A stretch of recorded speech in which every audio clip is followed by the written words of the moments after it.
Movie Recap Tagalog here.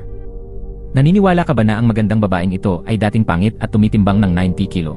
Dahil sa pangit niyang katawan, ang babaeng si Ping ay pinagtaksilan ng kanyang asawa. Hindi lang iyon, ang kabit ng kanyang asawa ay ang kasambahay na siya ring matalik na kaibigan ni Ping. Hindi lang siya pinagtaksilan ng 2 taong pinakamamahal niya, kundi ninakawan pa siya ng magkasabwat ng kanyang bilyong halagang kayamanan at pinatay ang buong pamilya ni Ping. Kaya, ano nga ba ang gagawin ni Ping upang makaganti sa taksil na magkasintahan? Panoorin ang makabagbag damdaming pelikula ng paghihiganti ngayong araw. Ang kasambahay na si Nisa ay lihim na humahanga sa kanyang boss na araw-araw ay nagsasawsaw ng paa sa saffron. Kaya't nakipagsabuatan si Nisa sa kanyang nobyong si Faye upang agawin ang lahat mula sa kanyang boss.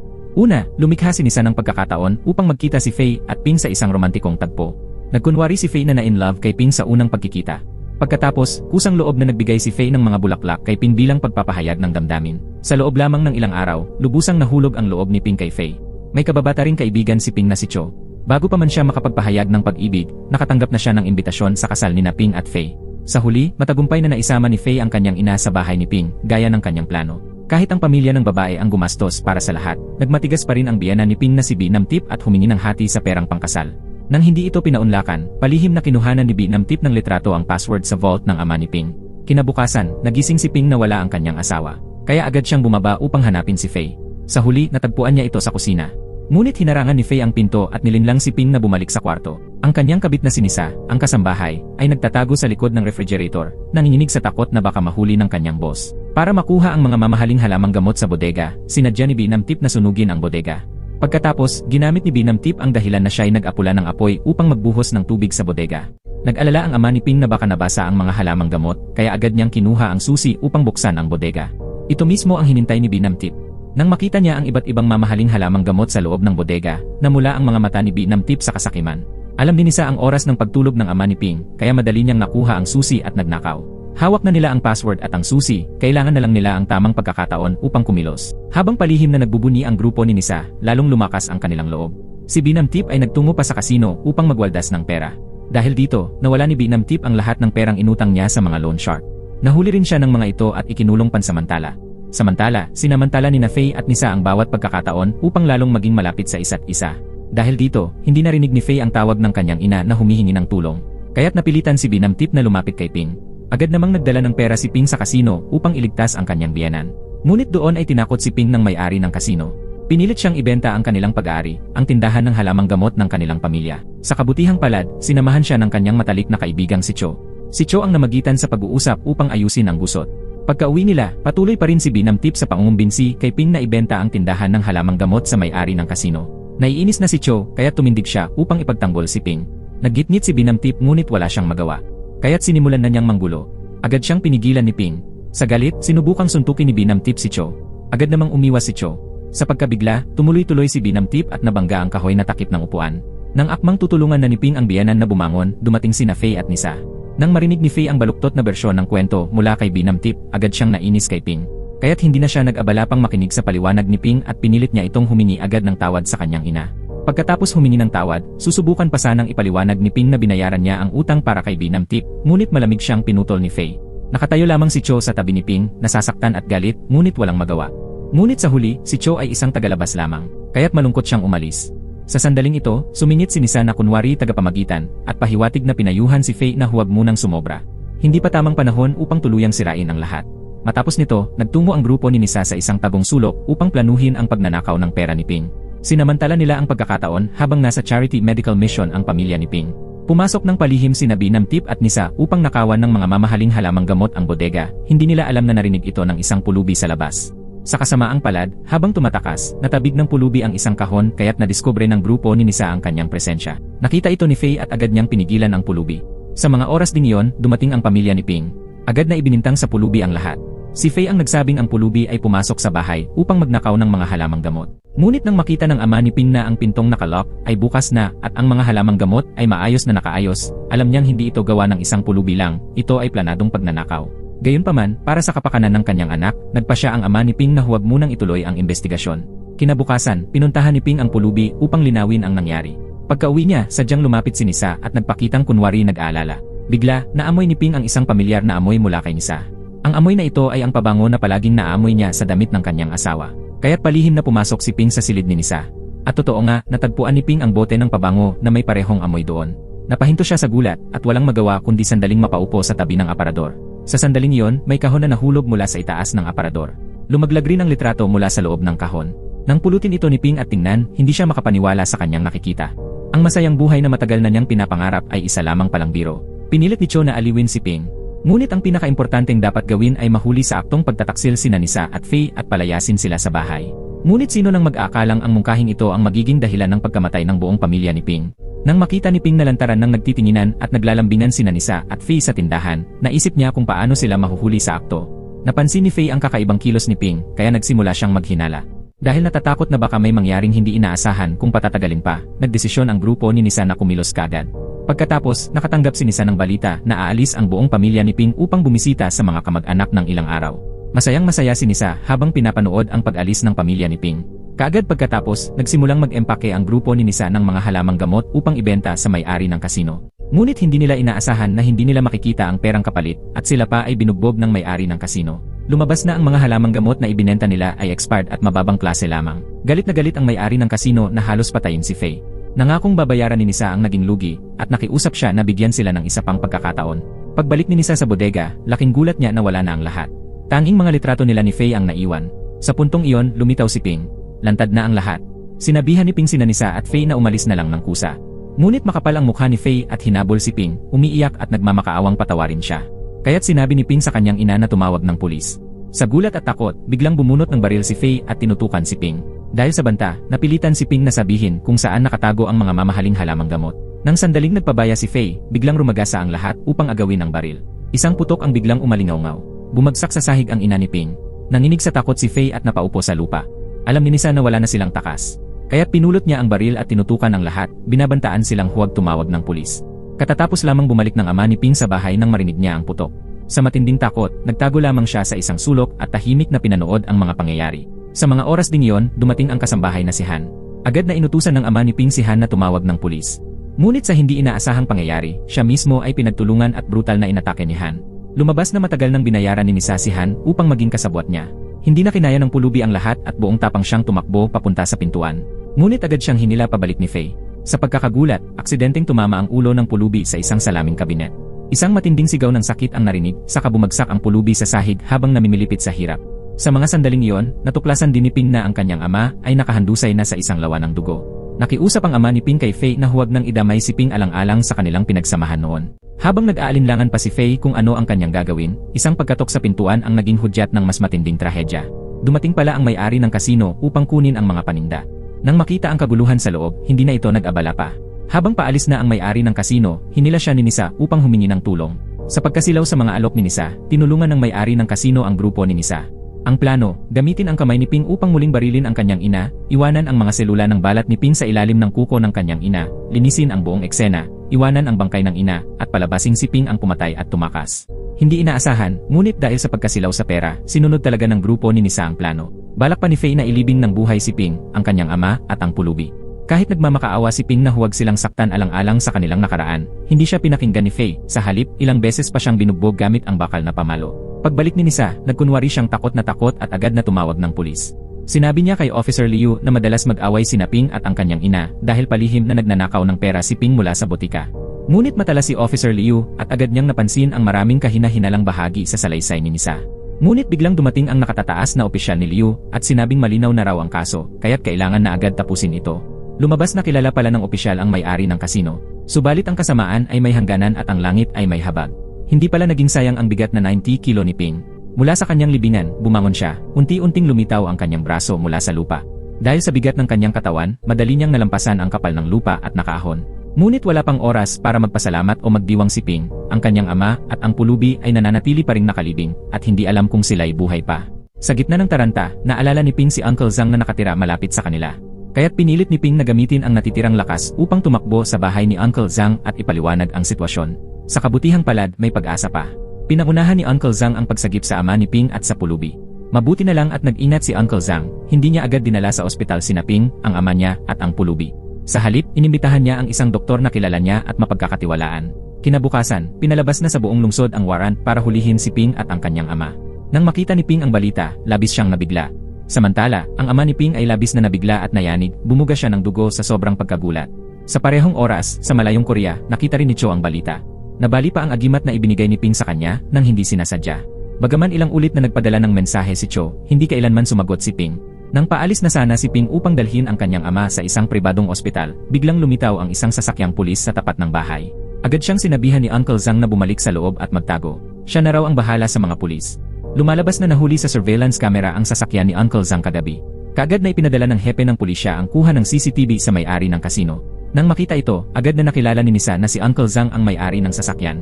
Ngunit matatag si Uncle Zhang sa pakikiharap sa mga pulis. Wala silang search warrant, kaya't hindi sila maaaring sapilitang pumasok sa isang pribadong bahay. Bagaman panandali ang nakaiwas sa kapahamakan, hindi naligtas para kina Ping, ang kanyang ama, at ang pulubi na manatili sa bahay ni Uncle Zhang. Kaya't sa tulong ng plano ni Uncle Zhang, sumakay sila ng sasakyan patungo sa malayong lugar sa China kung saan nakatira ang isang matalik na kaibigan ni Uncle Zhang. Samantala, kunwari namang nagmamagandang loob si Nisa at nag-organisa ng burol para sa ina ni Ping. Tinanggap niya ang abuloy mula sa mga kaibigan at kakilala ni Ping habang nagpapanggap na malungkot at pinipilit umiyak. Nang makita ito ng may-ari ng kasino, pati na ang pagpapanggap ni Faye at ng ina nito, hindi niya napigilang hangaan ang kapal ng mukha ng tatlo. Gayunpaman, kailangan pa rin ng may-ari ng kasino ang tatlo upang kumita. Kaya't pumunta siya at sinabi sa kanila na naayos na ang lahat.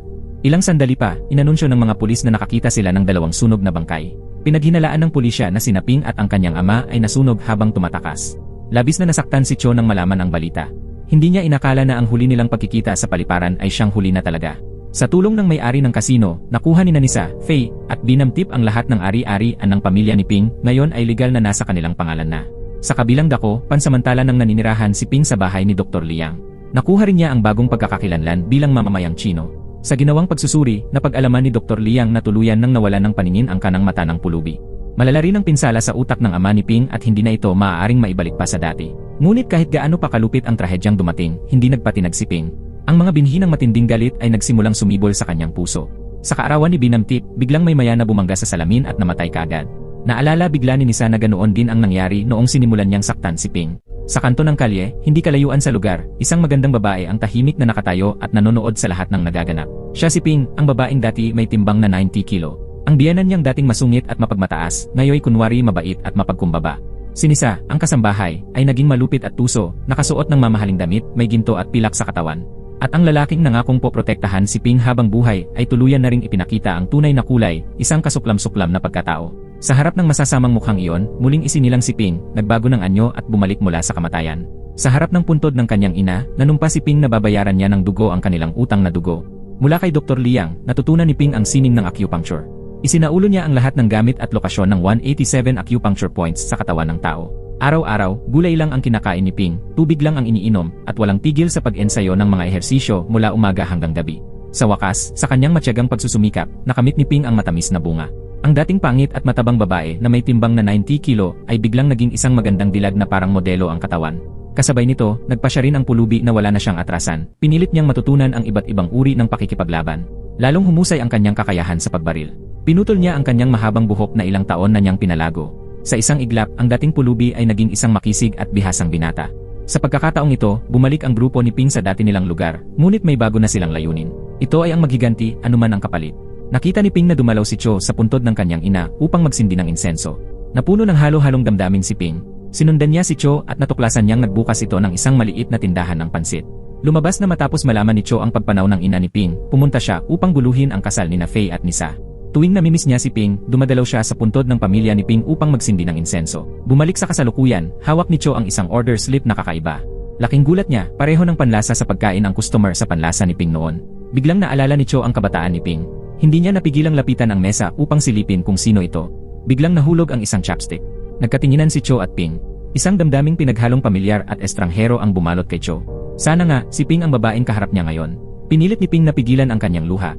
Ayaw niyang makilala siya ni Cho at madamay sa mapanganib niyang planong paghihiganti. Sa kabilang tagpo, makikitang ginagamit ni Ping ang mga karayom ng acupuncture upang tusukin ang iba't ibang pressure points sa katawan ni Binamtip. Nang itarak niya ang huling karayom sa tuktok ng ulo nito, agad na nawala ng malay si Binamtip at nakatulog. Ngunit kahit nasa harap na niya ang pumatay sa kanyang ina, hindi nagpadaig si Ping sa kanyang emosyon. Nais niyang ang mga masasamang taong ito ay makamit ang nararapat na parusa. Pagkagising ni Binamtip, pakiramdam niya ay puno siya ng sigla. Walang tigil ang kanyang papuri sa galing ni Ping sa acupuncture. Hindi alam ni Binamtip na may itinanim na time bomb si Ping sa loob ng kanyang katawan. Nagkunwari si Binamtip na mabait at nagtanong kay Ping kung may kailangan ba itong tulong. Hindi nag-atubili si Ping na sabihin ang kanyang plano. Napansin ni Ping ang isang napakalaking botika sa malapit. Tinanong niya si Binamtip kung sino ang may-ari noon. Gusto kasi ni Ping na doon kumuha ng supply ng halamang gamot para sa kanyang acupressure massage shop. Pagkarinig nito, napatawa si Binamtip sa tuwa. Hindi lang siya nakatanggap ng libreng serbisyo, may malaking negosyo pa siyang napasok. Ayon kay Binamtip, siya raw mismo ang nagmamay-ari ng botika. Kung maaari, ayain daw ni Ping ang may-ari sa hapunan para mas mapag-usapan pa. Pag-uwi sa bahay, biglang lumakas ang gana ni Binamtip sa pagkain, parang 3 araw siyang hindi kumain. Laking gulat ng buong pamilya. Pagkatapos niyang mabusog, agad siyang pumunta kay Faye. Inabot niya ang flyer na may patalastas tungkol sa acupuncture shop at pinag-usapan nila ang tungkol sa supply ng gamot. Nang makita ni Faye ang magandang babae sa flyer, agad siyang naging interesado. Tumakbo siya sa banyo, kinuha ang kanyang telepono at binuksan ang social media ni Ping. Pinalaki niya ang mga sensitibong bahagi ng larawan at pinanood ito. Tuwa-tuwa si Faye sa ideya na siya ay tila isang mangangaso, hindi niya alam na siya pala ang tunay na biktima. Ilang araw pa lang pero hindi na makontento si Binamtip sa pagkain. Mabilis siyang magalit at sobrang reklamadora, parang dumaraan sa menopause. Nang paalis na si Binamtip upang magsugal, hinarang siya ni Nisa. Sinabi ni Nisa na naubos na ni Binamtip ang 100,000 baht na ibinigay niya ngayong buwan. Kaya't hindi na siya pinapayagang magsugal muli. Pagkarinig nito, nagalit ng todo si Binamtip. Binulyawan niya si Nisa, sinabing wala itong karapatang kontrolin siya. Huwag daw kalimutan ni Nisa na ang lahat ng bagay sa bahay na yon ay dating pag-aari ng dating manugang ni Binamtip. Napuno ng galit si Nisa pero wala siyang maisagot. Bigla, naisip ni Binamtip na magpa-acupuncture ulit. Nagkunwaring ayaw ni Faye pero pumayag ding samahan ang kanyang ina. Sa isip niya, nagsimula na siyang mag-imagine ng iba't ibang eksena. Matapos ma-acupuncture ni Binamtip, dali-dali siyang umalis para magsugal. Sinabihan pa niya si Faye na subukan din ang advanced acupuncture technique ni Ping. Nang ipinikit ni Ping ang kanyang mga mata at sinimulan ang pulse reading, hindi maitago ni Faye ang kanyang mapanuksong tingin. Para maniwala si Faye sa bisa ng pulse reading, hinanap ni Ping ang tamang acupuncture point sa katawan ni Faye at pinindot ito ng buong lakas. Napasigaw sa sakit si Faye at agad na nagtanong kung anong nangyayari. Sabi ni Ping, sobra raw ang dugo at siya ni Faye kaya't kinakailangan niya ng agarang acupuncture. Nang sumunod si Faye kay Ping sa kama ng acupuncture, biglang tumawag si Nisa. Naiinis si Faye at ayaw sanang sagutin, pero hindi rin siya naglakas loob na huwag pansinin. Lumabas na nahuli si Binamtip na nagsusugal at kailangan siyang tubusin gamit ang pera. Pagbalik sa bahay, habang kumakain ng hapunan, nagalit ng husto si Nisa. Siya lang daw ang nag-aasikaso sa botika. Kung mahuhuli muli si Binamtip, pababayaan na lang daw niya ito. Nang makita ni Han si Nisa na nag-iisa at nagmumukmok sa labas, nilapitan niya ito upang magpakita ng malasakit, umaasang bigyan siya ni Nisa ng pagkakataon. Pero tinanggihan siya ni Nisa. Samantala, si ama ni Ping ay patuloy na nakakaranas ng paunti-unting pagkawala ng alaala. Isang araw, biglang naalala ng ama ni Ping ang buong pangyayari kung paanong napahamak ang kanilang pamilya 5 taon na ang nakalipas. Habang wala ang yaya, lumabas mag-isa ang ama ni Ping mula sa bahay. Balak niyang pumunta sa botika upang iligtas ang kanyang anak. Sa kalagitnaan ng gabi, biglang nagising si Nisa. Tahimik niyang kinuha ang telepono ni Faye at in-unlock ito. Nang makita niyang hindi gumagalaw si Faye, nakahina siya ng maluwag at lumabas ng silid. Sa labas, mabilis na hinanap ni Nisa ang numerong huling tinawagan ni Faye at sinubukang tawagan ito. Hello? Napanganga si Nisa, boses ng babae ang nasa kabilang linya. Biglang narinig niya ang boses ni Faye mula sa kanyang likuran. Agad na nagpaliwanag si Nisa na aksidente niyang nasagot ang tawag. Pero alam ni Faye ang totoo. Binalaan niya si Nisa na huwag ulitin yon. Hindi niya gusto na pinapakialaman ang kanyang pribadong buhay. Ngunit hindi ganoon kadaling sumuko si Nisa. Hindi siya titigil hanggat hindi niya lubusang nalalaman ang katotohanan. Samantala, bumalik si Ping upang ipaghiganti ang pamilya. Subalit hindi pa rin niya kayang limutin si Cho, ang kababata niya. Dahil ang mga alaala nila ni Cho ang tanging masayang bahagi ng buhay niya. Kusa niyang kinapa ang pulso ng ina ni Cho upang suriin ang kalagayan nito. Bilang pasasalamat, inimbitahan siya ni Cho na mag-day trip sa kanilang lokalidad. Inayos ni Ping ang kwelyo ni Cho, habang si Cho naman ay maingat na tinakpan siya ng payong. Sabay nilang tinikman ang mga lokal na merienda. At syempre, hindi rin nila nakalimutang kumuha ng litrato bilang alaala. Matapos nito, nagtungo sila sa lumang templo na pinuntahan nila noong mga bata pa sila upang magdasal. Habang pinagmamasdan ni Cho si Ping, bigla siyang nakaramdam ng kakaibang pamilyaridad. Parang nakita niyang muli ang dating matabang si Ping mula 5 taon na ang nakalilipas. Pag-alis sa templo, naglakad-lakad sila sa makitid na eskinita. Bigla, may kariton na mabilis na sumulpot. Sinubukan ni Cho na protektahan si Ping, ngunit bahagya pa ring nasugatan si Ping. Sinabi ni Cho na maupo muna si Ping at magpahinga. Habang tumakbo si Cho para bumili ng gamot, nagkataong napadaan si Faye at nakita si Ping. Nang lapitan ni Faye si Ping upang kausapin, bumalik na si Cho. Sa harap ng lantad na pang-aasar ni Faye, matagal nang naiinis si Cho sa kanya kaya agad itong lumaban. Matapos ang ilang saglit ng pagtutulakan, lumitaw ang kahinaan ni Faye sa pisikal na aspeto. Pinatigil ni Ping si Faye at Cho. Pagkatapos, sinabi ni Ping kay Faye na siya na ang maunang umalis. Pagbalik sa bahay, pinainom ni Nisa si Faye ng gamot. Nagkataon namang tumawag ulit si Ping kay Faye sa mga sandaling yon. Nakonsensya si Faye at agad nilinlang si Nisa para makaalis ito. Kinuha niya ang telepono at tumakbo sa banyo upang tawagan pabalik si Ping. Nagpakita ng pag-aalala si Ping at tinanong si Faye kung kamusta na ang kanyang sugat. Pagkatapos, inanyayahan ni Ping si Faye na pumunta sa acupuncture shop kinabukasan para gamutin ang kanyang sugat. Masayang pumayag si Faye. Habang palabas na siya ng pinto, nasalubong niya si Nisa na palihim na nakikinig. Matalim na napansin ni Nisa ang kakaibang kilos ni Faye. Nang makita niyang nakatalikod ang screen ng cellphone, nagsimulang maghinala si Nisa at gumawa ng plano. Kinabukasan, may kanya-kanyang pakana sina Faye at Nisa. Para hindi mahalata, sinadyang ipinasama ni Faye si Binam Tip upang bumili ng mga gamit. Gumamit naman ng dahilan si Nisa na tinawagan siya ng customer upang makasunod kay Faye. Agad nakatanggap si Faye ng mensahe mula kay Binam Tip at nagsimula na ang habulan ni Faye at Nisa na parang pusa't daga. Sa wakas, matapos ang 5 taon ng pagtitiis, dumating na rin ang araw na hinihintay ni Ping. Nang makita niya sa harap niya ang dating asawang Sakim at mapagkunwaring nagmamahal, tinusok niya ng karayom ang iba't ibang acupoints sa katawan ni Faye. Biglang may dumaloy na matinding kiliti mula ulo pababa. Aliw na aliw si Faye, hindi niya alam na nahulog na siya sa patibong ni Ping. Habang tumatakbo pa rin sa lansangan si Nisa upang hanapin si Faye, bigla niyang napansin ang isang pamilyar na flyer. Naalala niya agad na yon ang acupuncture shop na ipinakilala ni Binam Tip kay Faye. Agad siyang nagtungo sa acupuncture shop. At totoo nga, sa bintana pa lang ay nakita na niyang nakahiga si Faye at tinutusukan ng karayom. Nang makita niya ang ekspresyon ni Faye na parang sobrang nasasarapan, nanlaki ang mga mata ni Nisa sa galit. Walang sabi-sabi, sumugod siya sa loob at sinugod si Ping. Agad siyang pinigilan ni Faye at hinila papalabas. Tumakbo rin si Ping para magpaliwanag, ngunit hindi ganoon kadaling maniwala si Nisa. Habang muli siyang sumusugod upang saktan si Ping, dumating naman si Binam Tip sa tamang oras. Ipinaliwanag ni Binam Tip ang lahat kay Nisa. Sinabi niyang kailangang kumita ng pera ang botika sa pamamagitan ng pagbibigay ng mga gamot sa shop ni Ping. Dahil dito, bagaman labag sa kalooban, napilitan si Nisa na humingi ng tawad kay Ping. Sa kanilang pagbabalik, tumawag sa telepono si Faye at ang kanyang ina. Si Nisa ay tahimik na nag-aalala ngunit hindi masabi ang kanyang saloobin. Pagdating sa bahay, sinabi sa kanya ni Han na ang may-ari ng acupuncture shop ay bagong lipat lang mula sa China.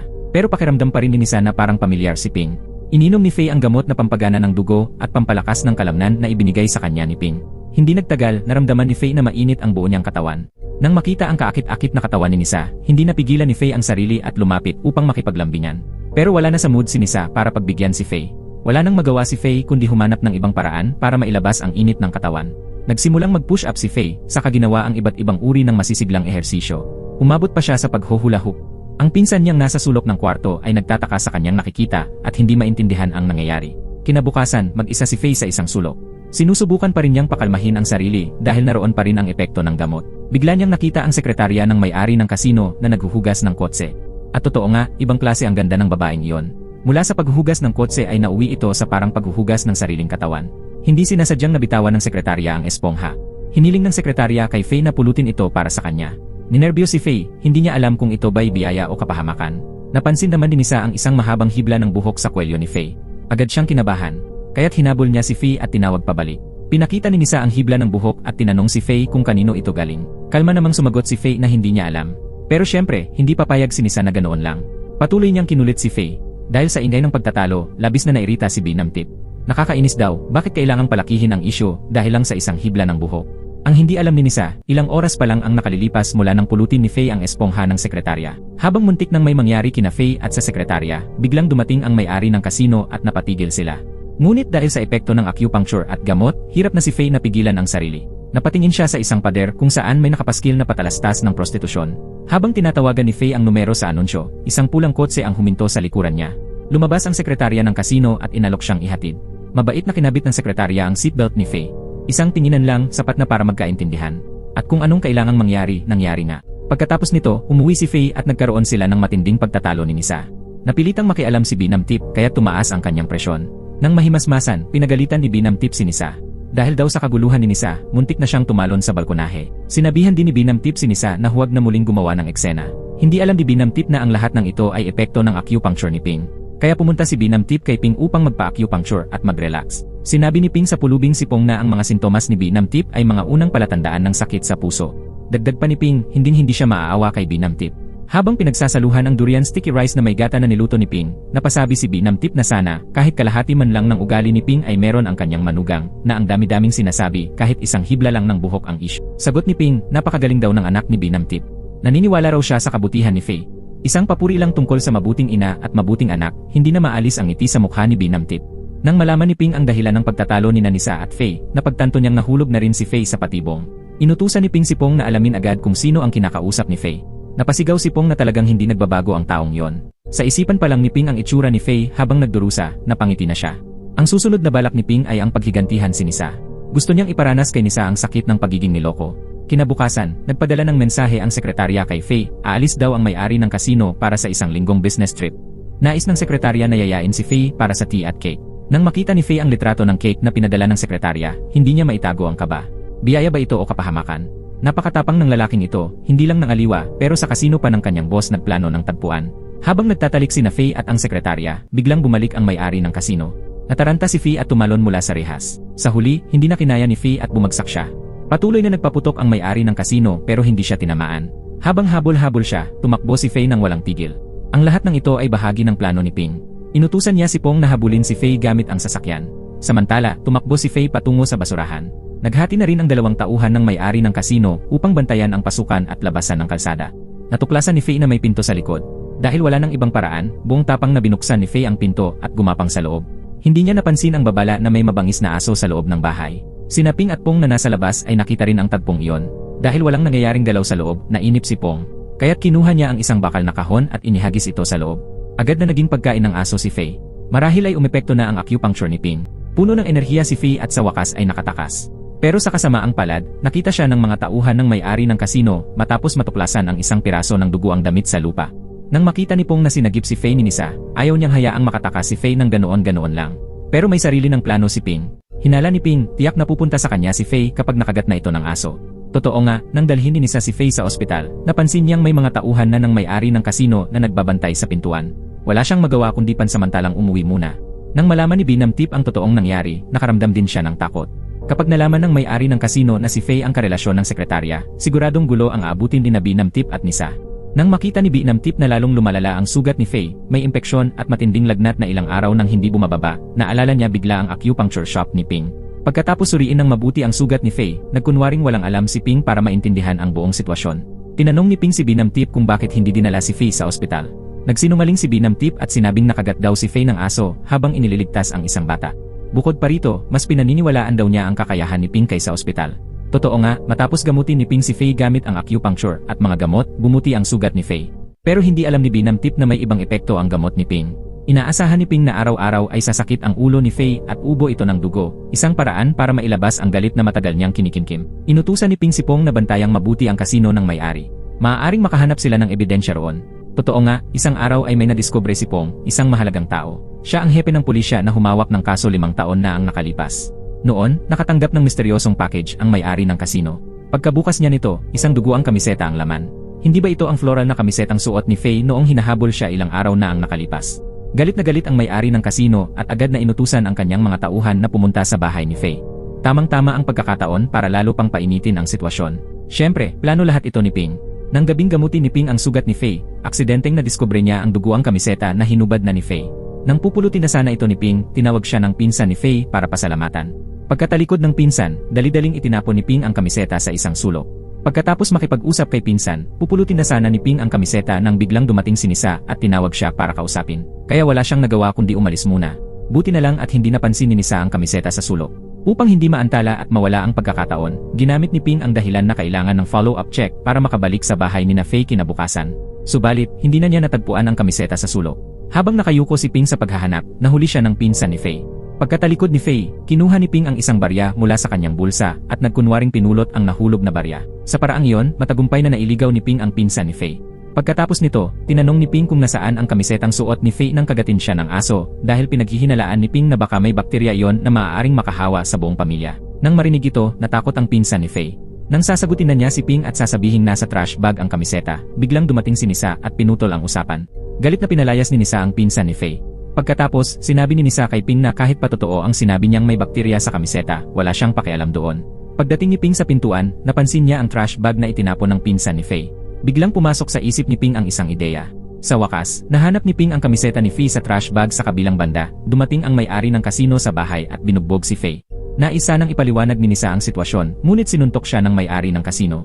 Matapos ang saglit na suntukan, pagod na ang may-ari ng kasino kaya't bumunot siya ng baril at tinutok kay Faye. Nakita ni Nisa ang ebidensyang dala ng may-ari ng kasino. Sandaling natulala si Nisa, pagkatapos ay kumuha siya ng isa pang kamiseta na kamukhang-kamukha ng isa.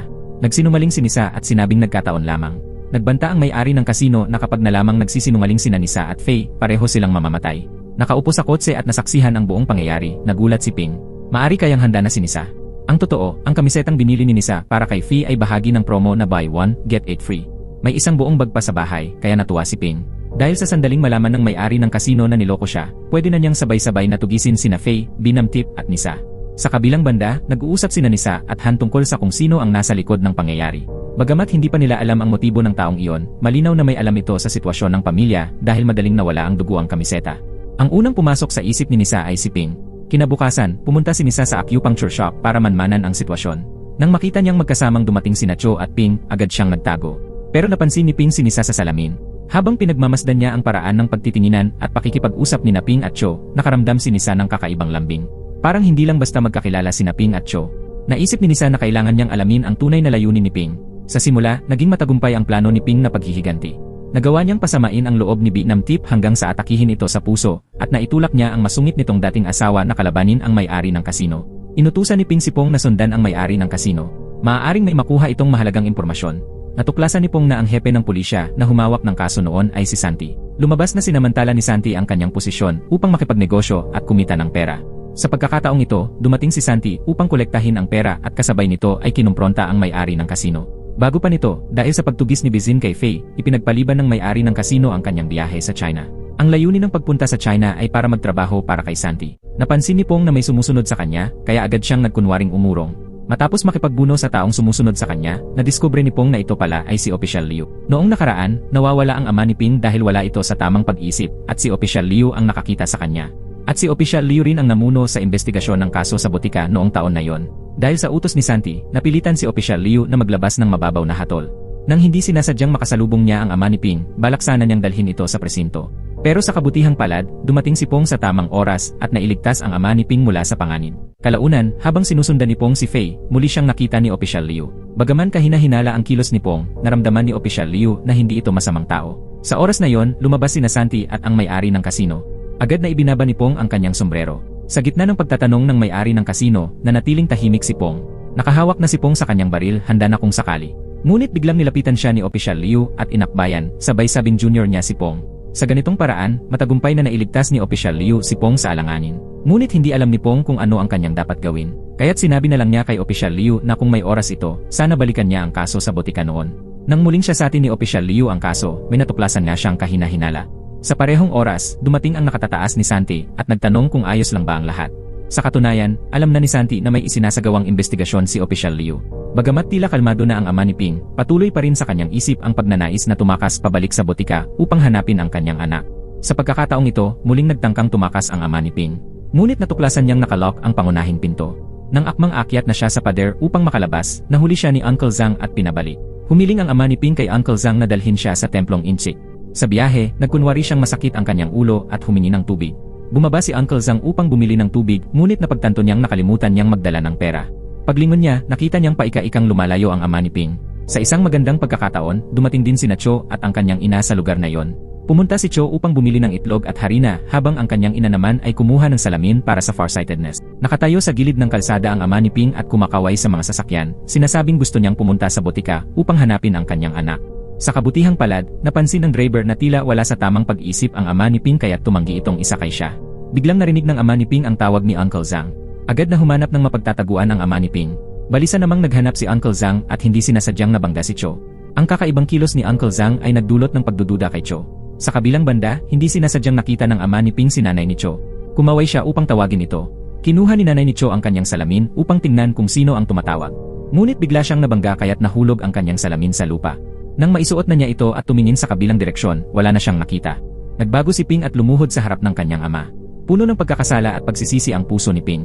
Kung hindi lamang siya nagkamali ng pagkilala at napapasok ang lobo sa kanilang tahanan, marahil ay hindi ganito kalungkot ang kinahinatnan ng kanilang pamilya. 5 taon na ang nakalipas mula nang mapahamak ang kanyang ama sa kamay ng kanyang manugang na nagresulta sa matinding pinsala sa ulo. Kaya't natigil ang alaala ng kanyang ama sa panahong ang buong pamilya ay pinahirapan. Noon, si Ping ay isang pangit at matabang dalaga, tumitimbang ng 90 kilo. Noon ay labis pa ring nag-aalala ang kanyang ama para sa kanya. Nang marinig ng kanyang ama ang pagtawag ni Ping ng itay, lalo siyang nabalisa. "Hindi kita anak. Bakit mo ako pinipigilang iligtas ang anak ko?" Sa sobrang pagkabigla, hindi na makapagsalita ng maayos ang kanyang ama. Nang makita ang amang nasa panganib, labis ang takot ni Ping. Hindi na niya inisip ang panganib ng posibilidad na mabunyag ang kinaroroonan ng ama. Agad niyang inutusan si Pong na makipag-ugnayan sa isang ospital na may pinakamataas na antas ng kumpidensyalidad. Matapos ang paunang lunas, sinabi ng doktor na pansamantalang naging matatag ang lagay ng ama ni Ping. Ngunit kung hindi pa rin ito magising pagkatapos ng pagsusuri kinabukasan, kailangan na siyang lagyan ng tubo sa lalamunan. Doon pa lamang papayagang bumisita ang mga kamag-anak. Malungkot na nagtungo si Ping mag-isa sa templo. Nananalangin siya sa mga Diyos na sana'y gumaling at bumuti na ang lagay ng kanyang ama. Bagamat hindi sinasadyang nakita niya si Cho, wala siyang sinabi at umalis na lang. Nang makita ni Cho ang malalim na pag-iisip ni Ping, ginamit niya ang kanyang pagiging kaibigan upang damayan at palakasin ang loob ni Ping. Dahil sa kabutihang ipinakita ni Cho, unti-unting gumaan ang pakiramdam ni Ping. Lalo ring lumalim ang damdamin sa pagitan ni Cho at Ping. Kinabukasan, hindi pa rin nagising ang ama ni Ping. Kaya't inutusan niya sina Uncle Zhang at Pong na umuwi muna at magpahinga. Ngunit nang paalis pa lamang sila, dumating sina Cho at ang kanyang ina sa mismong harapan ng ospital.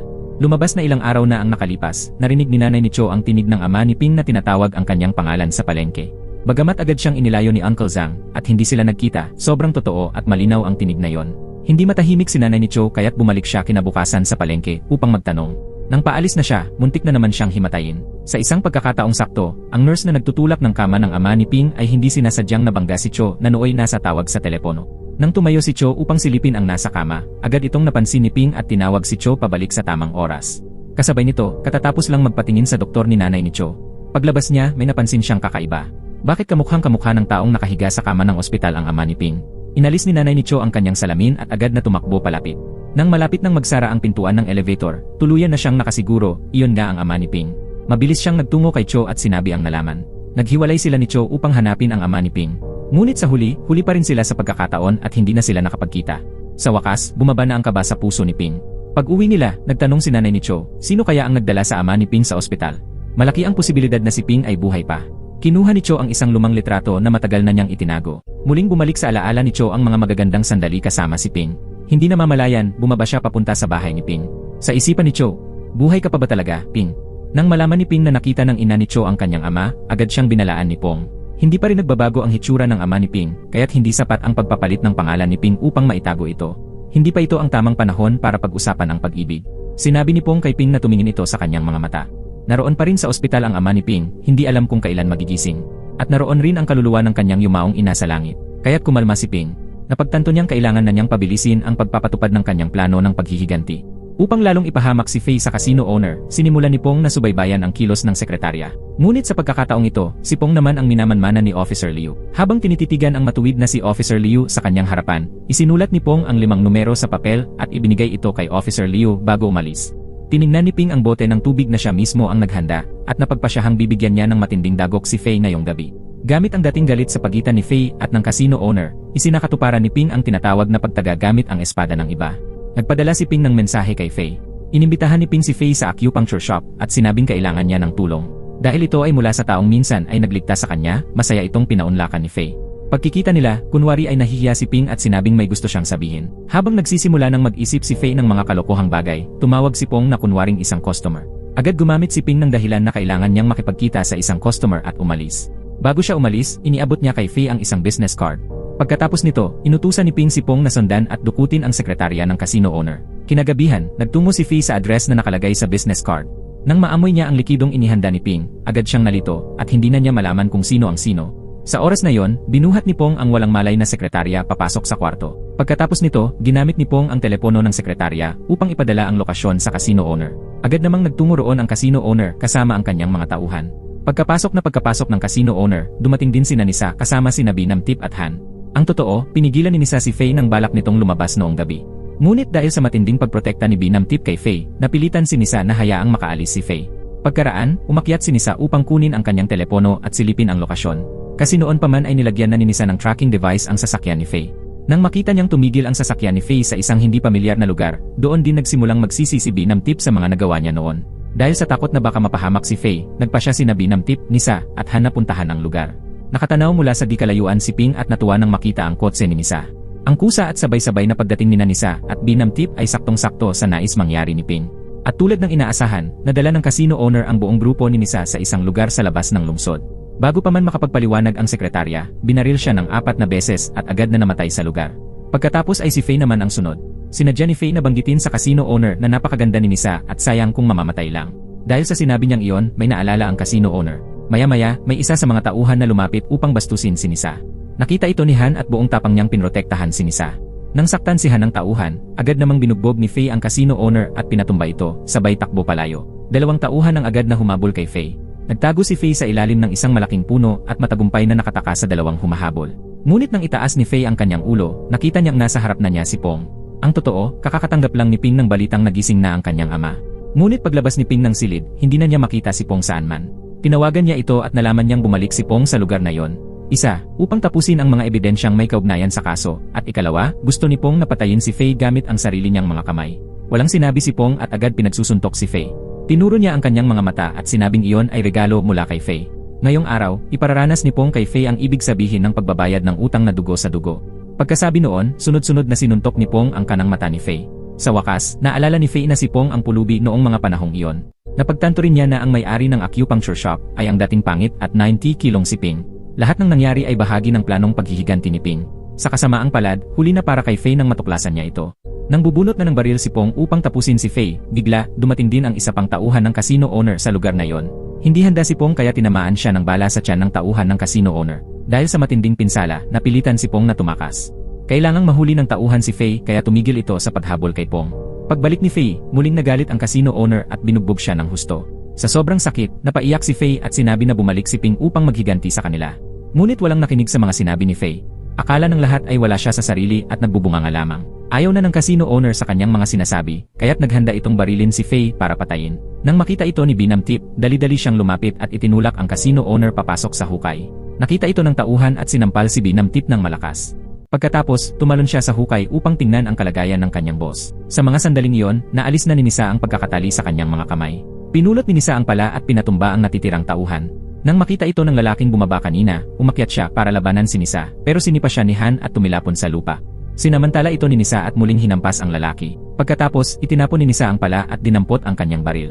Sunod-sunod na pinaputukan ni Nisa ang tauhan ng casino owner upang tapusin ang laban. Samantala, si Pong na tinamaan ng bala ay nakatakbong palabas papunta sa gilid ng kalsada. Sa kabutihang palad, doon ay nagkataong nakita siya ni Cho. Dahil sa pakiusap ni Pong, napilitan si Cho na dalhin siya sa acupuncture shop. Nang makita ni Ping na binaril si Pong at nawalan ito ng malay, agad niyang pinigilan si Cho na magulat sa pulisya. Sinabi ni Ping na siya na ang bahala sa lahat. Bagamat may pagdududa si Cho sa kakaibang kilos ni Ping, sumunod pa rin siya sa sinabi nito. Sa kabilang banda, hindi maganda ang kalagayan ni Faye. Kahit na naligtas siya matapos ang agarang gamutan sa malubhang pagkakalog ng utak, nawalan siya ng kakayahang magsalita, at posibleng hindi na rin siya makagalaw habang buhay. Tinitigan ni Nisa ang lalaking matagal niyang minahal at pinrotektahan ng buong puso. Kasabay nito, naalala niya ang pagiging manhid ni na Faye at ng ina nito noong siya ay nasa panganib. Sa huli, si Han lang ang naglakas loob na ipagtanggol siya.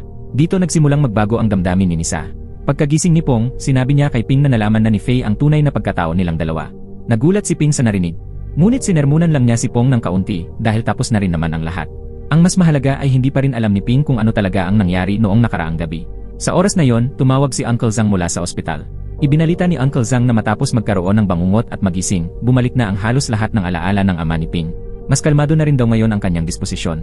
Upang maiwasan ang anumang gulo, agad na dinala ni Ping pauwi ang kanyang ama. Bumalik si Pong sa kabubatan upang tiyaking patay na nga ang iba. Ngunit hindi inaasahan, nauna na roon si Cho. Natagpuan din ni Cho ang mga bakas ng dugo sa mga sanga ng puno at mga basyo ng bala sa lupa. Nang makita ni Cho si Pong doon, agad siyang nagtago. Pagkatapos, sinundan ni Cho si Pong patungo sa isang villa. Nang makita niyang sabay na dumating sina Ping at Uncle Zhang, hindi napigilan ni Cho ang kanyang kuryosidad kaya't umakyat siya sa pader upang pumasok at imbestigahan. Sa hindi inaasahan, nahuli si Cho ni Pong sa aktong paglusot. Tinanong ni Cho sina Uncle Zhang at Ping kung ano ang ginagawa nila. Mariin niyang sinabi na huwag silang gumawa ng anumang labag sa batas. Dahil mataas ang posibilidad na mabunyag sila, agad na binunot ni Pong ang kanyang baril at handang barilin si Cho. Pero pinigilan siya ni Ping. Pinaalalahanan ni Ping si Pong na huwag padalos-dalos at siya na ang bahala rito. Sinabihan ni Ping si Cho na huwag magsabi kahit kanino sa kung anong nakita niya sa araw na yon, pati na rin sa ina ni Cho. Hindi maintindihan ni Cho kung bakit kailangang itago pa ito ni Ping ng sadya. Umalis si Cho na labis ang pagkadismaya. Nasaktan at nalungkot si Ping, ngunit wala siyang magawa kundi itago ang lahat. Dahil hindi pa rin tiyak kung buhay pa o patay na ang grupo ni Nisa, nanatiling mataas ang panganib na mabunyag ang tunay na pagkakakilanlan ni Ping. Bukod pa roon, kailangan pa rin ni Ping makahanap ng matibay na ebidensya upang mapatunayang inosente siya. Kumuha si Ping ng isang malaking karayom. Ibinagsak niya ito ng diretsyo sa ulo ng dating asawa niyang walang malay. Sa wakas, natikman ni Faye ang nararapat na kabayaran. Ngayon, si Faye ay naging isang inutil, hindi na makapagsalita, hindi na makagalaw. Ang tanging na natiling normal ay ang kanyang isipan. 5 taon na ang nakalilipas, pinaslang ni Faye ang buong pamilya ni Ping. Ngayon, gagawin ni Ping na mas masahol pa sa kamatayan ang buhay ni Faye. Buong bangis na ibinuhos ni Ping ang lahat ng kanyang galit at pagdurusa. Gusto ni Ping na maranasan ni Faye ang parehong sakit na tiniis niya. Pero paano nga ba napunta si Faye sa mga kamay ni Ping? Lumalabas na dahil sa mga dokumentong iniwan ni Pong, nadiskubre ni Officer Liu ang maraming kahina-hinalang detalye sa kaso noong panahon iyon. Sa pagkakataong ito, ang tama ng bala kay Faye ay may kaugnayan sa botika. Nang tanungin ni Officer Liu si Nisa tungkol sa mga posibleng ebidensya sa kaso, biglang dumating ang nakatataas niyang si Santi at sinabing gusto niyang siya mismo ang humawak ng investigasyon. Upang mapigilang mabunyag ang kasong tinakpan 5 taon na ang nakararaan, napilitang tumulong si Santi para muling linisin ang pangalan ng grupo ni Nisa. Kalaunan, muling lumapit si Officer Liu kay Santi upang tanungin ang progreso ng kaso. Ngunit nagdahilan lamang si Santi sa kanyang sagot. Hindi nasiyahan si Officer Liu kaya dinala niya ang mga dokumento sa kanyang bahay upang siya na mismo ang magsiyasat. Nalaman ito ni Pong kaya nagkunwaring sugatan at sumakay sa kotse ni Officer Liu. Habang nasa loob ng sasakyan, palihim na kinuhanan ni Pong ng litrato ang talaan ng gamutan ni Faye mula sa tama ng bala. Nang marinig ni Ping ang balitang hindi pa pala patay si Faye, nabahala siya na baka nabunyag na ang kanyang pagkakakilanlan. Sa mga oras din iyon, inutusan ni Binamtip ang pinsan ni Faye upang hanapin si Ping. Nagmakaawa ang pinsan ni Faye kay Ping na iligtas si Faye. Pinaghinalaan ni Pong na isa itong bitad, kaya't sinamahan niya si Ping. Ngunit ang hindi alam ni Ping ay lubos nang nagbago si Nisa matapos saktan ni Faye. Hindi na nasasaktan si Nisa sa tuwing nakikita niya ang miserable at kaawa-awang kalagayan ni Faye. Hindi lamang siya malupit kay Faye tuwing oras ng pagkain, maging ang pakikitungo niya kay Binamtip ay hindi nakasinggalang tulad ng dati. Dahil sa pagbabago ng ugali ni Nisa, napansin ni Binamtip ang banta, kaya agad siyang nakaisip tungkol kay Ping. Umasa si Binamtip na baka magamot ni Ping si Faye gamit ang kanyang kakayahan sa acupuncture. Pagkatapos nilang magkita, biglang natakot si Faye at nagsimulang magsisigaw. Ngunit maliban kay Faye, sino ang mag-aakalang ang Ping na nasa harapan nila ay ang pangit na batang babae na may timbang na 90 kilo, 5 taon na ang nakalipas. Pagkaalis ng lahat, inutusan ni Ping si Pong na magbantay sa labas. At doon nagsimula ang eksena kung saan pinahirapan ni Ping si Faye. Nasaksihan mismo ni Nisa ang napakahusay na galing ni Ping sa acupuncture. Ayaw nang gumaling ni Nisa si Faye at lalong ayaw niyang bumalik sa nakaraan. Galit na galit si Nisa at minura ang mga lalaki, tinawag silang lahat na walang kwenta. Alam ni Han ang sitwasyon at hindi niya napigilang mag-alala. Sinabi ni Han na hindi lahat ng lalaki ay kagaya ni Faye. Nang makita niyang galit si Nisa, nalungkot si Han. Sa pagkakataong ito, tinanggap ni Nisa ang malasakit ni Han. Sa kasamaang palad, nakita ni Ping ang tagpong ito. Pumunta si Ping sa kusina at nalaman niyang nagpapakulo ng gamot ang pinsan ni Faye para kay Nisa. Kaya't sinadya ni Ping na madulas ito at matapon ang gamot. Pagkatapos, sinabi ni Ping na siya na ang magpapakulo ng bagong gamot. Siyempre, ang espesyal na gamot ay para lamang sa mga espesyal na tao. Sanay si Ping sa medisina. Nilagyan niya ito ng ilang misteryosong sangkap. At nasaksihan mismo ni Ping kung paano ininom ni Nisa ang gamot na kanyang nilason. Pagkatapos mainom ni Nisa ang gamot na may halong kung ano, hindi siya mapakali at hindi makatulog buong gabi. Sa mga oras na yon, dumalaw si Han. Nakita niyang abala si Nisa sa pag-aalaga kay Faye, kaya't gumawa siya ng gamot para mapanatili ang kalusugan ni Nisa. Ang kabutihan ni Han ay nagpapaalala kay Nisa sa kabaligtarang ugali ni Faye, kaya't muling sumiklab ang galit ni Nisa. Itinulak ni Nisa si Faye papasok ng banyo at ikinandado ang pinto. Pagkatapos, nakipagtalik si Nisa kay Han habang si Faye ay sumisigaw mula sa loob ng banyo. Kinabukasan, habang nag-aalmusal, galit na galit ang titig ni Faye kay Han. Sagot naman ni Han, tinitignan niya si Faye nang may pang-uyam. Lalo pang ipinakita ni Han ang malasakit niya kay Nisa sa harap mismo ni Faye. Bagaman nakita ni Binamtip ang lahat, dahil sa naging kalagayan ng kanyang anak, wala siyang nagawa kundi tiisin ang sakit. Sa puso ni Binamtip, si Ping na lamang ang tanging pag-asa. Hindi lamang paghihiganti at paghahanap ng ebidensya ang kailangang gawin ni Ping, kundi pati ang harapin ang patuloy na panganib na dulot ng posibilidad na mabunyag ang tunay na pagkakakilanlan ng kanyang ama. Noong huling pag-alis ni Cho, aksidenteng nakita ito ng ama ni Ping. Naalala ng ama ni Ping ang numero ng telepono na nakaprint sa damit ni Cho. Dahil nag-aalala siyang mapapahamak ang anak sa paghihiganti, nais ng ama ni Ping na kontakin si Cho upang pakiusapan itong pigilan si Ping. Pagkatapos ng ilang ulit ng pagtatangka, sa wakas ay nakausap niya si Cho. Nang marinig ang tinig ng ama ni Ping, labis ang pagkagulat at pagkagalak ng mag-ina. Agad na tinanong ni Cho kung nasaan ang ama ni Ping. Sa hindi inaasahang sandali, biglang bumukas ang pinto at lumitaw si Uncle Zhang na ikinataranta ng ama ni Ping. Sa gulat, nabitawan niya ang telepono at nahulog ito sa lababo. Samantala, matapos makumpirma na buhay pa ang ama ni Ping, agad na nagtungo si Cho sa pulisya upang magsumbong. Subalit hindi pinaniwalaan ng pulisya ang kanyang sinabi. Sa mga kwento ni Uncle Zhang, nagsimulang mag-alala si Ping. Upang maiwasan ang pagkaantala na maaaring magdulot ng panganib, hiniling ni Ping kay Uncle Zhang na agad na ayusin ang pag-uwi ng kanyang ama pabalik sa China. Laging nag-aalala si Pong na baka masira ang lahat ng plano ni Ping dahil sa damdamin nito para kay Cho. Tinanong ni Pong si Ping kung iniisip ba nitong posible pa silang magkabalikan ni Cho gaya ng dati. Matatanggap kaya ni Cho ang malupit at nakakatakot na plano ng paghihiganti ni Ping? Tama, sa buhay, may mga bagay talagang hindi pwedeng balikan.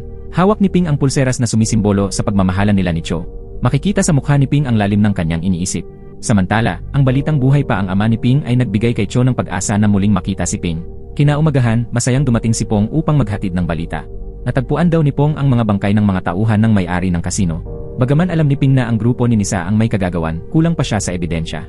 Naalala niya na 5 taon na ang nakalipas, noong pina-frame siya, nakita ang mga cuticle niya sa ilalim ng kuko ng kanyang ina. Dahil dito, naisip niyang gamitin ang parehong taktika. Pumunta si Ping sa bahay ni Fei at kumuha ng buhok nito. Pagkatapos ay pinulot niya mula sa basurahan ang papel na ginamit ni Han para punasan ang pawis nito. Sunod naman niyang kinuha ang isang hikaw ni Binamtip. Sa huli, pumasok si Ping sa kwarto ni Nisa upang kunin ang buhok mula sa suklay nito. Ngunit nang paalis na siya, nahuli siya ni Nisa. Agad na nagkaroon ng pagtatalo si Ping at Nisa. Buti na lamang at dumating si Binamtip sa tamang oras upang pansamantalang ayusin ang sitwasyon. Patuloy na kinukwestiyon ni Binamtip si Nisa, dahilan upang lalo pa itong mainis. Kinagabihan, sinadya ni Ping na imbitahin si Binamtip sa isang lihim na pag-uusap sa harap mismo ni Nisa. Sinabi ni Ping na habang tinitingnan niya ang katawan ni Fei, napansin niya ang mga palatandaan ng pang-aabuso. Kaya't pumunta siya sa kwarto ni Nisa upang humanap ng ebidensya. Habang pinagmamasdan ito ni Nisa, nakita niyang lumabas si Binamtip kasama si Ping. Nagkataong wala rin sa bahay ang pinsan ni Fei. Naramdaman ni Nisa na isang napakalaking pagkakataon nito. Kaya't pinilit ni Nisa at Han si Fei na pumirma sa mga papeles ng paglipat ng ari-arian. Wala nang nagawa si Fei kundi ang mapuno ng hinanakit at umiyak. Pagbalik ni Binamtip, nakita niyang nakaupo si Fei sa sulok, malungkot at tulala. Nalaman ni Binamtip ang lahat sa pamamagitan ng pagtango-tango ni Fei. Dahil sa matinding galit, sinampal ni Binamtip si Nisa. Sa hindi inaasahang pangyayari, naglakas loob si Nisa na sampalin si Binamtip ng 3 beses. Dumugo ang bibig ni Binamtip at natumba sa sahig. Labis ang kanyang pagkagulat at hindi makapaniwala sa kanyang nakita. Si Nisa, na minsang minahal ng kanyang anak, ngayon nagawang saktan pati siya mismo. Sinabi ni Nisa kay Binamtip na alalahanin nito kung paanong inapi siya ng anak nito noon. Galit na sinabi ni Binamtip kay Nisa na lumayas na siya sa bahay. Ngunit ang sagot ni Nisa, ang dapat lumayas ay si Binamtip. Hinila ni Nisa si Binamtip papunta sa sala. Ayon kay Nisa, sa kanya na ang bahay na yon. Maging ang anak ni Binamtip ay pumayag na rin. Alam din ni Nisa na kahit alam ni Binamtip na pinilit lang si Fei, hindi siya mangangahas na magsumbong sa pulisya. Pagkatapos, sinabi ni Han na sa loob ng 5 taon, silang dalawa ni Nisa ang nagsikap upang maitayo ang botika. Kung hindi dahil sa kanila, baka hindi na kayang bayaran ni Fei ang mga gamot. Wala nang nagawa si Binamtip kundi humingi ng tawad kay Nisa para sa kanyang anak. Ngunit ayaw pa ring tumigil ni Nisa. Ipinag-utos niyang lumuhod si Binamtip at humingi ng tawad sa kanya. Nasa tabi lang si Fei, sumisigaw sa galit pero walang magawa. Si Binamtip, na halos wala ng lakas, ay napilitang tiisin ang lahat at lumuhod sa harapan ni Nisa. Gabi na nang pumunta si Ping sa isang liblib na lugar kung saan walang surveillance camera. Pagkatapos noon, inutusan niya si Pong na ibaba mula sa trunk ang mga bangkay ng mga tauhan ng may-ari ng kasino at ilagay ang nakolektang ebidensya sa 4 na body bag, isa-isa. Pagkatapos nito, kailangan na lamang nilang hintayin na madiskubre ng mga pulis ang mga bangkay at simulan ang investigasyon. Samantala, hindi pa rin sumusuko si Cho sa paghahanap sa ama ni Ping. Nagtaka si Cho kung paanong nakuha ng ama ni Ping ang kanyang numero. Nang makita ni Cho ang isang larawan ng ama ni Ping at ni Uncle Zhang, bigla niyang naalala ang araw na sinundan niya si Pong papunta sa bahay ni Uncle Zhang. Ang suot niyang damit noon ay may nakaprint na numero ng kanyang telepono. Dito na nagsimulang maghinala si Cho na baka alam ni Uncle Zhang kung nasaan ang ama ni Ping, kaya't nagpunta sila ng kanyang ina sa bahay ni Uncle Zhang. Ngunit kahit ilang beses silang kumatok at tumawag, walang nagbukas ng pinto, sadyang nagtago si Uncle Zhang para iwasan sila. Walang magawa, napilitan sina Cho at ang kanyang ina na dumiretso sa acupuncture clinic upang hanapin si Ping. Sinabi ni Cho kay Ping na may mahalagang bagay siyang kailangang sabihin kay Uncle Zhang at nakiusap kung maaari bang sabihin ni Ping kung paano siya makokontak. Natural lamang natanggihan ito ni Ping. Anya, wala siyang magagawa. Pagkatapos, muling nagtungo sina Cho at ang kanyang ina sa istasyon ng pulisya. Inilagay ng ina ni Cho sa isang sobre ang litrato nila ng ama ni Ping, ngunit aksidenteng tinangay ito ng hangin. Habang hinahabol niya ang sobre, aksidente niyang nakita si Hepe Santi na papalapit sa kanya. Matapos ipaliwanag ng ina ni Cho ang sitwasyon, ibinigay niya ang sobre kay Santi. Nang bubuksan na sana ni Santi ang sobre para tingnan ang larawan, biglang pumasok ang isa niyang tauhan para iulat na hindi matagpuan ang may-ari ng kasino. Nainis si Santi at nawalan na ng gana na tingnan ang sulat. Kaya't iniutos ni Santi sa tauhan niyang ilagay na lang ito sa mesa ni Official Liu. Nang makita ni Liu ang larawan, agad niyang kinuha ang case file. Pagkatapos ng paghahambing, natuklasan niyang pareho nga ang tao sa litrato at sa kaso. Kaagad tumawag si Official Liu sa ina ni Cho. Tinanong niya kung ang hinahanap ba nitong tao ay ang sangkot sa kaso ng pagpatay sa botika 5 taon na ang nakalilipas. Agad kinumpirma ng ina ni Cho na siya nga ito. Samantala, natagpuan ng isang babaeng empleyado sa noodle shop ni Cho ang social media account ng NARS. Sa kanyang nakita, may larawan ng NARS kasama si Uncle Zhang. Labis ang galit ni Cho nang makita ito. Agad siyang tumakbo papunta sa bahay ni Uncle Zhang. Sa mga oras na yon, papunta naman sa paliparan si Uncle Zhang kasama ang ama ni Ping at nakipagkita pa siya kay Ping doon. Ngunit hindi pa sila nakakalayo nang harangin sila ni Cho. Ipinakita ni Cho ang larawan at tinanong si Uncle Zhang kung buhay pa ba ang ama ni Ping. Hindi siya sinagot ni Uncle Zhang at sa halip ay tinawag ang mga kapitbahay upang palayasin si Cho. Ngunit nang makabalik sa sasakyan si Uncle Zhang, wala na roon ang ama ni Ping. Agad siyang tumawag kay Ping upang ipaalam ang nangyari. Nang malaman ang sitwasyon, agad naisip ni Ping na maaaring nagpunta ang kanyang ama sa botika. Kaya't nagmadaling pumunta si Ping roon. Sa kasamaang palad, nahuli siya ni Cho at sinundan. At tama nga, nagpunta nga ang ama ni Ping sa botika. Habang nagpapahinga ito sa gilid ng kalsada, nakita niya si Faye na itinutulak ng pinsan nito para maglakad-lakad. Nang makita ni Faye ang ama ni Ping, labis itong nataranta. Agad bumalik ang pinsan ni Faye upang kunin ang gamot. Ngunit hindi siya nakilala ng ama ni Ping. Sa halip, hinikayat pa ni Ping ang ama si Faye. Sinabi nito, "Huwag kang matakot sa akin. Kahit ano pa ang nagawa mong mali, mapapatawad kita." Isang payak na pahayag, ngunit tila tumagos sa puso ng taong bumagsak. Nakita sa mukha ni Faye ang pagsisisi. Sa wakas, natagpuan ni Ping ang kanyang ama sa tapat mismo ng botika. Sa sandaling iyon, biglang bumusina ng malakas ang isang truck. Umiwas ito sa ama ni Ping at sumalpok sa punong kahoy sa gilid ng kalsada. Biglang nahulog ang isang tangke ng gas at nagpakawala ito ng maputing usok. Agad na tumakbo si Ping papunta sa kanyang ama. Ang malakas na ingay ay nakatawag ng pansin ng mga tao sa paligid. Siyempre, kabilang dito si Nanisa at Han na nasa loob ng botika.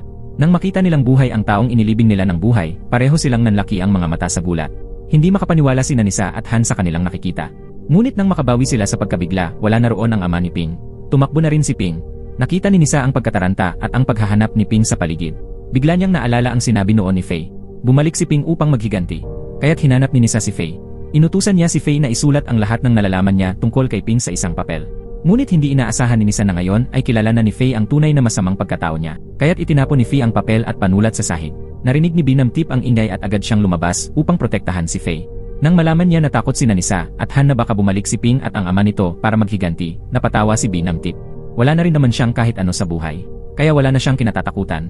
Hindi pa man rin nararamdaman ni Nisa ang pagmamay-ari sa botikang nakuha niya. At malinaw na ayaw ni Nisa na hintayin lang ang kamatayan. Sa gabi, sinamantala ni Faye ang pagkakataong wala si Nisa at biglang tumawag ng inay. Nang marinig ni Binamtip na muling nakapagsalita ang kanyang anak, labis ang kanyang tuwa. Pinayuhan niya ang pinsan ni Faye na huwag muna itong ipagsasabi sa iba. Samantala, nagkita muli sina Ping, Pong, at Uncle Zhang sa acupuncture shop. Matapos maghanap buong araw ng ama ni Ping na walang anumang lead, naisip ni Pong na humingi ng tulong kay Opisyal Liu. Pagkakita nila, humingi ng tulong si Pong ngunit sa halip ay nahuli siya ni Opisyal Liu. Sinabi ni Liu na kung isisiwalat ni Pong ang lahat, gagamit siya ng puwersa ng pulis upang tumulong sa paghahanap. Ang hindi alam ni Pong, ang taong tumulong sa ama ni Ping kaninang umaga ay si Opisyal Liu. Matapos ang pag-uusap, ikinuwento ng ama ni Ping ang buong pangyayari sa kaso 5 taon na ang nakaraan. Si Opisyal Liu ay isang taong may pagpapahalaga sa katarungan. Sinabi ni Liu sa ama ni Ping na kahit sino pa ang sangkot o maapektuhan, gagawin niya ang lahat upang maibalik ang hustisya para sa kanya. Pumayag rin ang ama ni Ping na hindi muna aalis o lalayo sa mga susunod na araw. Sa oras ding iyon, nakatanggap ng tawag si Liu mula kay Cho na nagtatanong tungkol sa kinaroroonan ng ama ni Ping. Naging maingat si Opisyal Liu at nagpasya na itago muna ang katotohanan. Habang hindi pa lumalabas ang buong usapan, hindi muna siya magtitiwala kanino man. Kinabukasan, nagtungo si Ping sa bahay ni Nisa upang magtanong. Tinanong niya ang pinsan ni Faye kung may nakita ba itong matandang lalaking mukhang kakaiba noong nagdaang gabi. Hindi niya alam na si Nisa na nagtatago sa likod ng pinto ay narinig ang lahat. Agad na hinawakan ni Nisa ang braso ni Ping at tinanong siya. Hinahanap ba ni Ping ang matandang lalaking nawala kahapon? Ano ang relasyon ni Ping sa matandang yon? Nang hindi makasagot si Ping, biglang may balitang lumabas mula sa kwarto na lalo pang nagpasama sa pakiramdam ni Nisa. Lumabas na natagpuan ng pulisya ang mga bangkay ng mga tauhan ng may-ari ng kasino. Pumasok na rin sa isang kritikal na yugto ang plano ng paghihiganti ni Ping. Nang matuklasan ng pulisya ang mga bangkay ng mga tauhan ng may-ari ng kasino, nagsimula ng mangamba at hindi mapakali ang grupo ni Nanisa. Samantala, si Cho ay lalong nag-alala nang makita ang balita. Pinaghinalaan ni Cho na ang taong gusto niya ay maaaring siyang pumatay. Lumabas na habang nasa kabubatan, narinig ni Cho si Pom na nag-uusap tungkol sa bangkay. Sa bahay ni Uncle Zhang, narinig rin ni Cho si Ping at Uncle Zhang na pinag-uusapan ito. Kaya agad na pinuntahan ni Cho si Ping upang linawin ang lahat. May kinalaman ba si Ping sa krimen? Bakit lumabas si Ping kagabi para hanapin ang matanda sa kalsada? Ano ba talaga ang relasyon ni Ping sa matandang yon? Sinabi rin ni Cho na kung may pinagdadaanan si Ping, dapat sabihin niya ito kay Cho. Gagawin ni Cho ang lahat upang tulungan siya. Ngunit hindi sumagot si Ping. Gayunpaman, hindi napigilan ni Ping ang kanyang pagluha. Hindi nasiyahan si Cho. Kaya bago siya umalis, tinakot niya si Ping na baka tawagan niya ang pulisya. Habang pinagmamasdan ni Ping ang likod ni Cho habang paalis, nakaramdam siya ng matinding panlulumo. Para kay Ping, ang paghihiganti ay isang napakahalagang misyon. Ang tanging hiling niya ay sana'y huwag siyang bigyan ng dagdag na problema ni Cho dahil sa pag-aalala nito. Pagkaalis ni Cho, ipinahayag ni Uncle Zhang ang kanyang pag-aalala. Kung talaga nang tumuloy si Cho sa pulisya, magiging malaking gulo iyon. Pinakalma siya ni Ping at sinabing huwag mag-alala. Pagkatapos, kalmadong inilabas ni Ping ang isang USB. Dumating si Hepe Santi upang tanungin si Nisa tungkol sa pagkamatay ng may-ari ng kasino. Ngunit hindi inaasahan, may inihanda na palang paliwanag si Nisa. Ayon kay Nisa, buhay pa ang ama ni Ping. Siguradong siya ang may gawa ng lahat. Ngunit hindi nagpadaig si Santi at agad na ibinunyag ang kasinungalingan ni Nisa.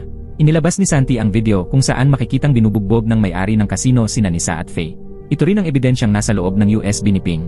Susubukan pa sanang ipagtanggol ni Han ang sarili, ngunit agad siyang sinuntok ni Santi. Nang malapit nang arestuhin si Nisa, tinakot niya pabalik si Santi. Anya, kung imbestigahan muli ng pulisya ang kaso sa butika noong taon na yon, siguradong madadamay rin si Santi. Kaya't ang pagtulong ni Santi kay Nisa ay para na ring pagsalba niya sa sarili.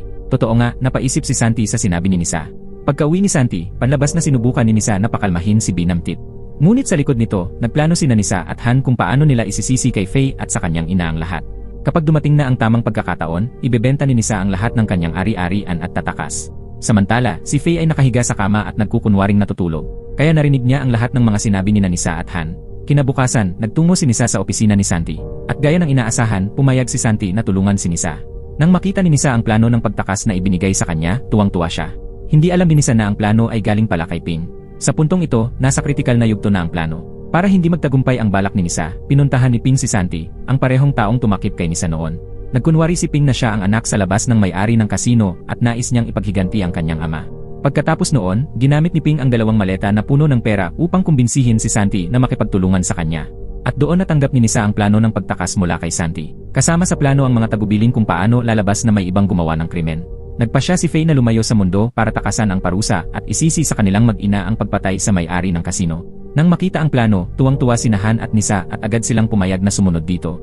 Nagplano sina Nisa at Han na kumilos bago magdilim. Samantala, abala pa rin si Ping sa paghahanap sa kanyang ama. Hindi inaasahan, biglang bumalik ang ama ni Ping. Agad siyang tinanong ni Ping nang may pag-aalala, hindi niya namalayang nasa pintuan pala si Cho. Gulat na gulat si Ping sa kanyang nakita.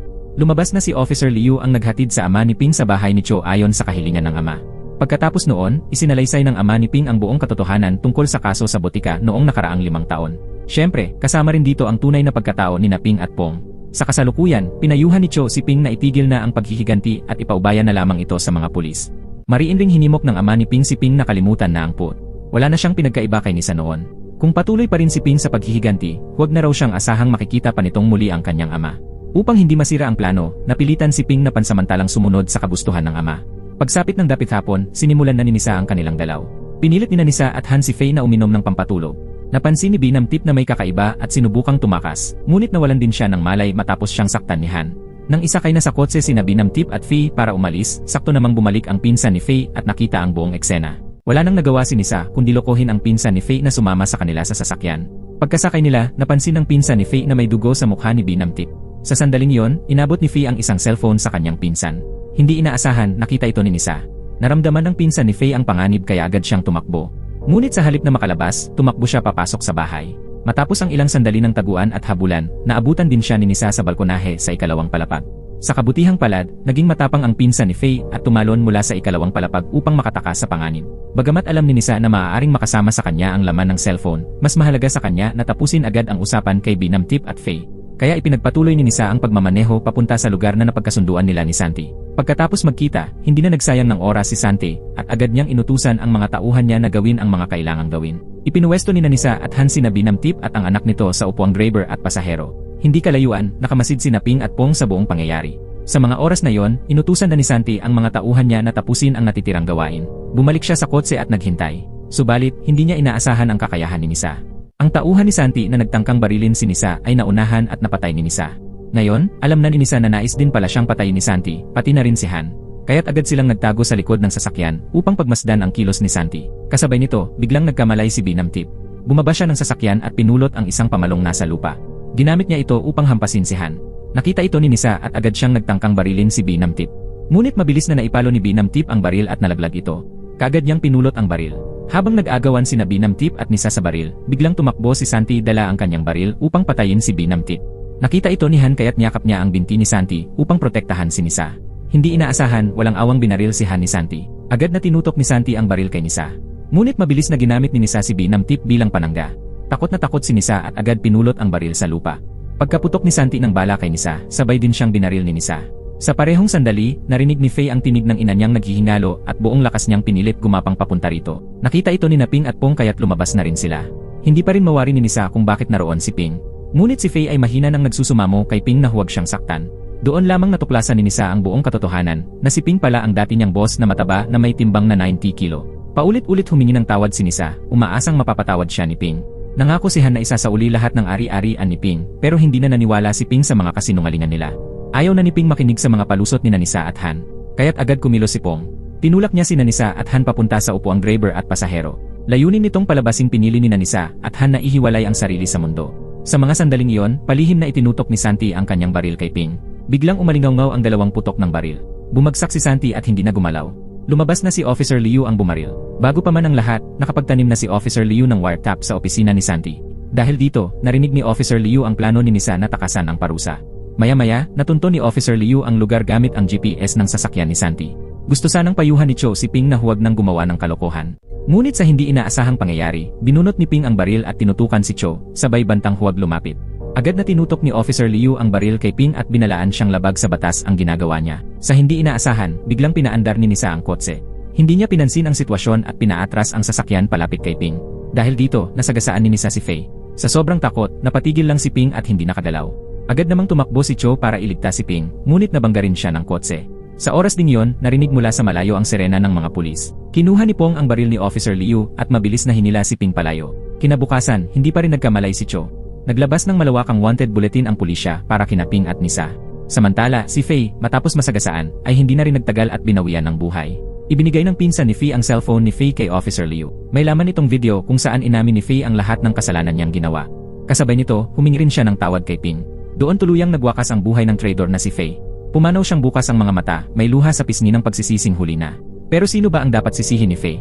Napakarami na niyang kasalanang nagawa sa buong buhay niya. At ang huling taong nagpaalam sa kanya ay mismong biyenan niyang minsang napahamak dahil sa kanya. Sa huli, natapos din ang paghihiganti ni Ping. Pinaghahanap na si Ping at nagpaplanong tumakas palabas ng bansa. Bago umalis, lumuhod si Ping at humingi ng tawad sa kanyang ama. Ngunit sa hindi inaasahan, sinundan siya ni Nisa at dinukot ang ama ni Ping pati ang ina ni Cho. Balak ni Nisa na gamitin sila para patayin sina Cho, Ping at Pong. Sa pamamagitan ng surveillance camera, nadiskubre ni Cho ang kinaroroonan ng ama ni Ping at ng kanyang ina. Agad niyang tinawagan si Officer Liu at humingi ng tulong para hanapin ang isang silver na sasakyang walang plaka. Samantala, nang makasakay na sa bangka si Ping, bigla siyang nagbago ng isip. Hindi siya mapalagay sa pag-iwan sa ama, kaya't nagpa siyang huwag umalis ng Thailand. Pagkababa niya sa sasakyan, nasulyapan niya ang ama na kinakaladkad. Dahil dito, sinundan ni Ping ang sasakyan ni Nisa papunta sa isang abandonadong pabrika. Gumawa ng inday si Pong para malihis ang atensyon ni Nisa at Han. Samantala, sinamantala ni Ping ang pagkakataon para pasukin ang loob at sagipin ang mga bihag. Sa hindi inaasahan, bumalik agad si Nisa. Agad na sinunggaban ni Ping ang baril ni Nisa habang hindi ito nakatingin. Dito na nagsimula ang matinding laban sa pagitan nila. Sa kabilang banda, nakikipaglaban din si Pong kay Han.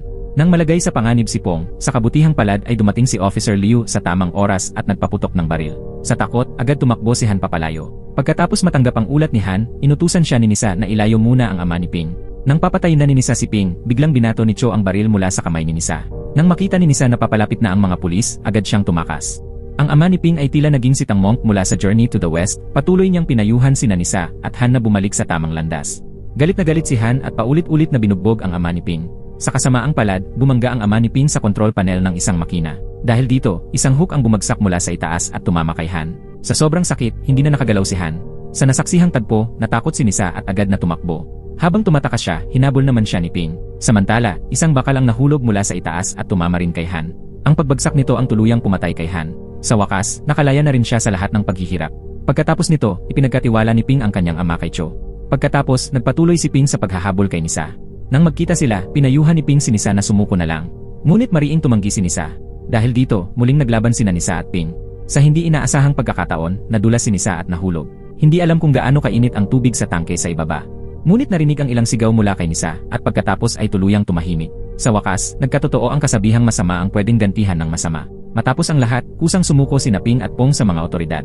Sa huli, hinatulan sina Ping at Pong ng isang taong pagkakakulong. Sa loob ng kulungan, naging maganda ang asal ni Ping. Ginamit niya ang kanyang kaalaman sa acupuncture upang gamutin ang mga kapwa bilanggo. Si Pong naman ay masigasig na nag-aral at nagbago. Hindi nagtagal, maagang nakalaya sina Ping at Pong dahil sa kanilang mabuting pag-ugali. Pagkatapos makalaya, magkasamang bumalik sina Ping at Pong sa dati nilang tahanan. Sa wakas, muling lumitaw ang ngiting matagal nang nawala sa mukha ni Ping. Naging magkaibigan din sina Pong at Officer Liu. Muling nagpunta sina Ping at Cho sa ilog, patunay ng kanilang wagas na pag-ibig. Isinuot ni Cho ang singsing kay Ping. Pagkatapos, naghalikan sila bilang tanda ng masayang katapusan. At dito nagtatapos ang pelikula. Maraming salamat sa panonood. Hanggang sa muli, paalam.